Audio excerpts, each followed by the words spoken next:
Hello everyone! I am KushTv Ep1 and you are watching Learning with KushTv. And today, I will be vlogging about family resources. Let's get started. So, to start off this topic, you might be asking yourself, what are family resources? Well, I'm glad you asked. It says here from my source Google that family resources are those matters which assist in attaining the own circle of relatives' dreams. In this slide from the YouTube channel Ma'am Mona, she says that anything tangible or intangible that helps provide for the needs of its members is a family resource. Examples are your strengths, your expertise, and your experience.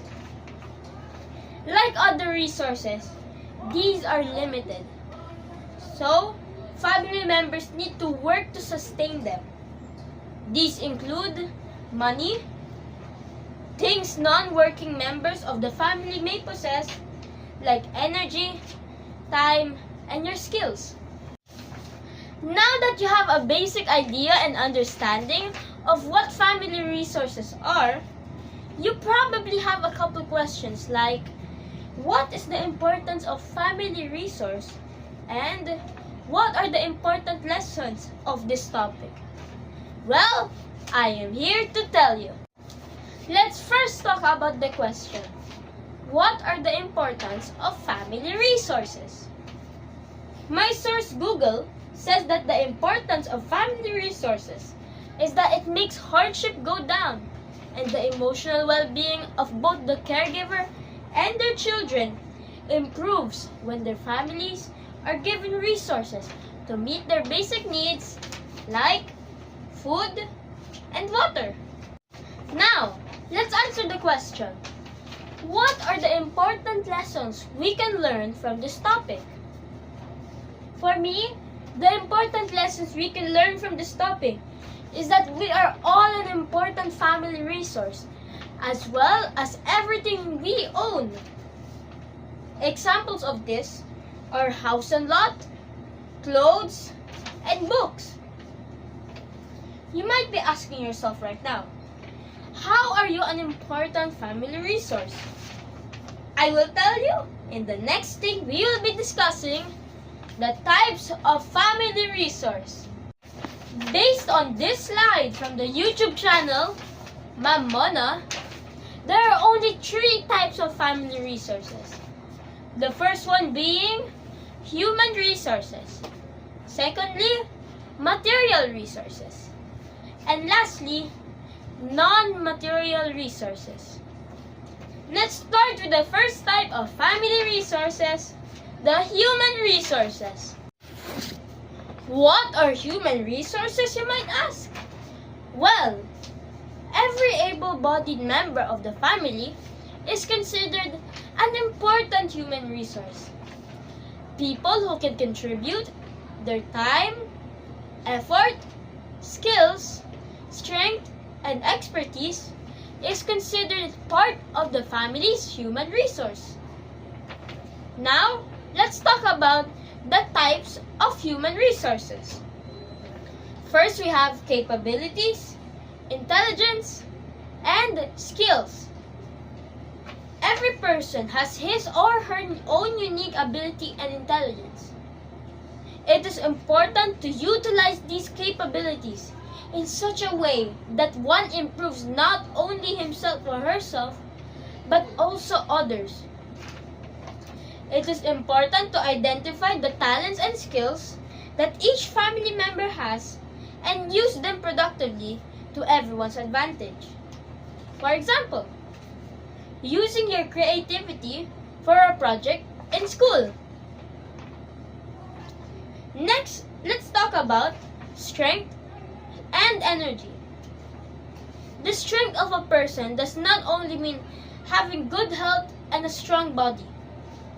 It also means having emotional stability, mental alertness, and having a reasonable commitment and positive outlook in life, especially in work that improves self and society.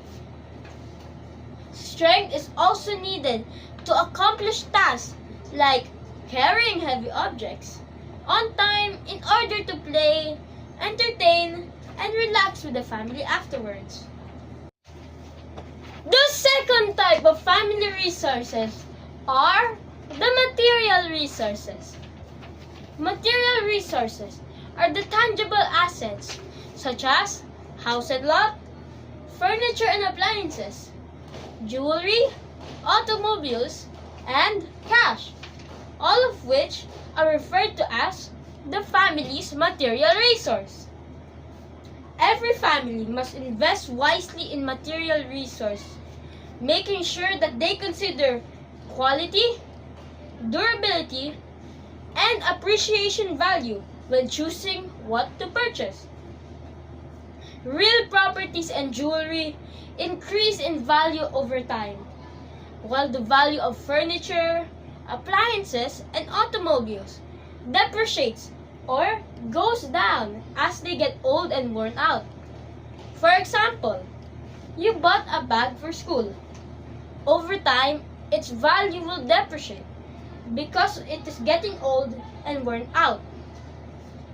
Non-monetary material resources are valuable too because they can be sold for a certain amount of cash.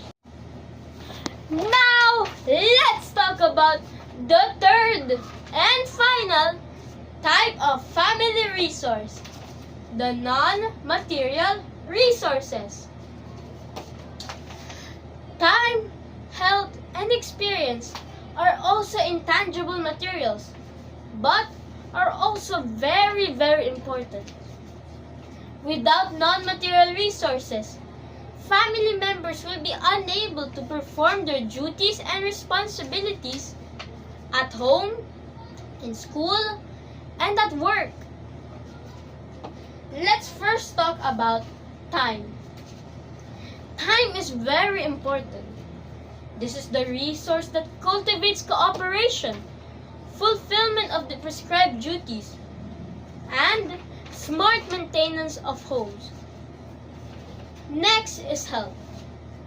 The health of a family member is very important. When a family member is in good health, they can do their duties without any delay. Lastly is experience. The more experience a family member has, the more likely he or she will get hired and be paid a good amount for his or her services. For example, you work as a teacher in Scola de Vita. You will get paid more the more experience you have.